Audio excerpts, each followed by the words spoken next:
Okay, hello, welcome back to another video. Today playing e4 as per usual, and I'm feeling sacrificial. I'm feeling exciting. I'm feeling like I want to give up some material, do some big attack, and you know what? d4, Scotch. Let's see how my opponent chooses to play this. Takes here, and hopefully they don't go for this trade where it becomes, a little bit more dry. Hopefully they play a more exciting move. Bishop c5, there we go. Bishop e3 now, protecting this knight. Now, will they go for queen f6?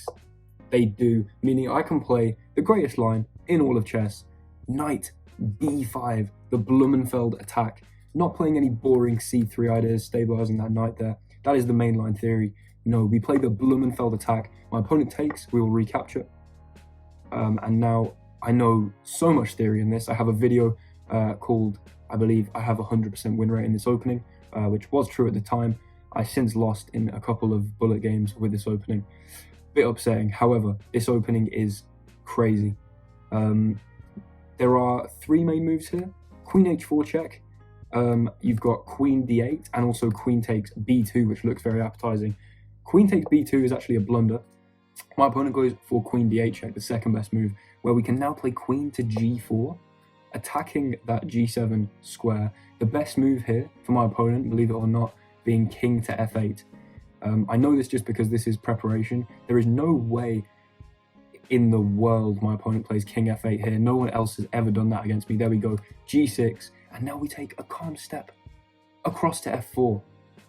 All the way across the board there on c7 is now a big problem, where there's a potential fork. My opponent will almost certainly play d6, as everyone does in this position, and then we can keep mounting pressure with bishop to c4, threatening checkmate on that f7 square there. And okay, they don't go for knight e5. Instead, they go for queen e7. If knight e5, my preparation is to castle kingside, I think it's the same here, because we just mount even further pressure with that open f-file on the f7 pawn. If this doesn't convince you to play this opening, I don't know what will. They now go knight to e5, so we transpose into a line where knight e5, kingside castles, then queen e7. And in this line, I believe the best move here, knight to c3. 12 moves in, 12 moves of preparation. If my opponent plays c6, which looks like a really good move, hitting this knight and preventing this obvious idea, we go knight c3, for those of you that didn't spot it, to go in to that d5 square, hit the queen, and then there's this double attack here on c7, where there's a fork, and it'll all kind of fall apart from there. If they go c6, which looks super intuitive, then there are some huge problems with this d6 pawn, and me being able to take that because the queen holds the d6 pawn, but the queen also needs to hold the f7 square. And it's just, this is why you play chess, really, in my opinion. These kind of positions, super dynamic, super aggressive. They go for c6. I mean, what did I tell you? I predicted it straight away. So now I need to remember exactly what I play here. I believe we go bishop f7. Yeah, bishop takes f7. Bang, what a move. Now, if the queen takes, we immediately go knight here and fork the king and queen. Now the knight recaptures, so we go queen takes f7 here. Now the queen has to take, and then we can go knight to d6, forking the king and queen, check here, and obviously the rook still supporting that square, so wherever the king goes, we can take that with the knight. Let's just pre-move that here, because I think that's a safe pre-move. And not only is that a problem because they've lost the pawn and their king's dislodged, but also this knight hasn't moved yet, so this rook is lost here. It has nowhere to go. The game's completely over. I mean, I could have basically pre-moved this opening. It's a beautiful bit of preparation, and I'm just going to pick up the rook here for free. And I'm sure they will win back this knight, but we can also get a desperado tactic here. So this is a pretty instructive moment, actually. When you play, when you've gone for a move like this, quite often in this case where your knight takes a rook in the corner, your knight's not going to be able to escape back out, and you're going to have to give up the exchange, that knight, for the rook. However, we can play the move knight to g6 here, taking just an extra pawn on the way out, a desperado tactic where your knight is in desperation, it's in danger, and just as a last-ditch effort, gets another pawn, but I mean we are 5 material up here, as you can see. How else should I proceed though? I guess we'll go rook to d1, just getting the rooks on the open files. A lot of people aren't huge fans of this opening because of the very, very early, let's just have a look here, the very, very early doubling of these central pawns, but as you can see, we've reached an endgame now in which those both act as open files for the rooks. So how do I want to do this? I'm not really worried about this. I mean, there is the threat of knight to g4 actually, which would fork here. I mean, I can always sacrifice a rook for the knight if I thought it would make things simpler, but I'm just going to play h3 instead, preventing any ideas of infiltration on g4. My opponent's going to try and play g4 themselves, but I think I'm just going to go e5, honestly. The knight holding these squares, the pawn holding the g4 square. The knight's going to have to move.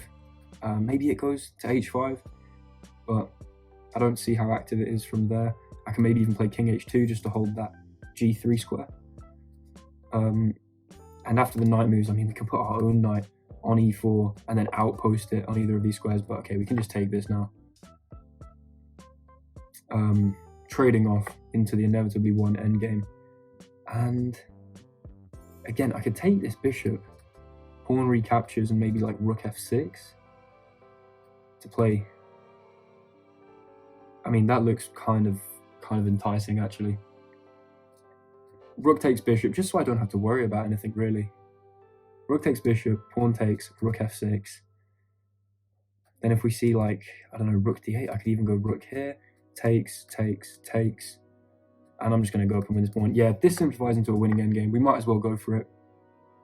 Sacrifice the exchange back to then play rook f6, boxing in this king, and going in behind this pawn to win it here. Trying to trade off the rooks as well. But we're just 3 pawns up now in a rook and pawn endgame. That obviously was not the best computer move. The computer would probably much rather I did not play such a thing. But I can just go rook to d6 here. Ready to take this on d5. There's no way to defend that pawn on d5. Probably my opponent will go over here. Oh, okay, no, they don't. We'll take this. They take here. Yeah, this is fine. This is just simplifying into an absolutely one endgame. And I'm going to go king f2, hitting that rook, as well as keeping an eye on the e2 square for infiltration across the second rank. The rook actually, that was the only move the rook had. Everywhere else was either controlled, you know, by pawns or by my king. And I guess we can just, you know, rook b5. Rook b5 seems completely reasonable. b6. Honestly, e6.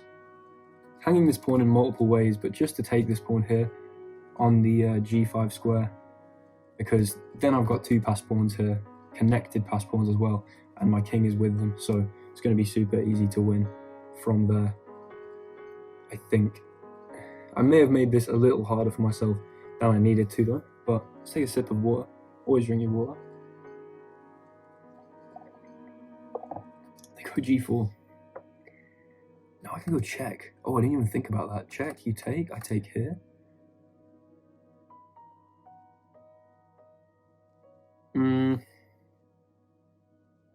Am I ever in danger of like this? I can just recapture. Okay, this is actually really funny. We can just go check in here using this pawn temporarily as a means by which to come and now take the pawn on b7 there. And we can see any amount of takes here, but the fact remains that these pawns are going to run up the board, and there's not going to be much my opponent can do about it.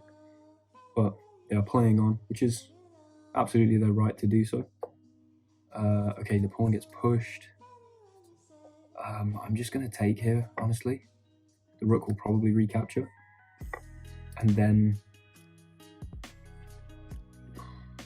I don't know, we can just go check. If the king comes up, I'm going to go check and win the pawn. If the king goes back, it's going to be permanently boxed away from the rest of the game. And now, yeah, let's just go king f3.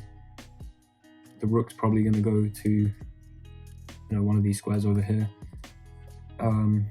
and we're going to run with the G pawn even. So yeah, let's just go. I quite like this actually. Rook b3 to try and play rook d3 and trade off the rook, because I mean it's a pretty trivial endgame, but if I can trade off the rook, it will be even more so. Let's just play g4. Honestly, I'm gonna have rook c3. Actually, I might, if they go in here, I might let them take this pawn to just play rook c3 and trade off here, but they're not gonna be able to stop this pawn from promoting. Let's just move the king up, and as I said, yeah, you can have this pawn. I will then go check. You will then take. I will take. You will play king c5. I'll go g5. You'll go king c4. I'll go g6. You'll go king c3. I'll go g7, etc. But yeah, we do not see that. We instead see this check. I'm gonna go king e5. Fully aware that this check can happen, but then I'll run up this way. And if you go check again, might go up here, and then you can go in behind this pawn, and I lose this pawn, which I don't really care about, honestly. But okay, you know what? Let's just stay with this pawn. My opponent is making this a very long process to finish. Hi, this is Will from the future. I'm currently editing this video, and the endgame here is so long and so boring that I'm just going to time lapse it and put some cool music behind it, and hopefully you're going to enjoy that, because you don't want to waste 4 minutes of your life watching this guy drag out the most lost endgame I've ever seen. Enjoy.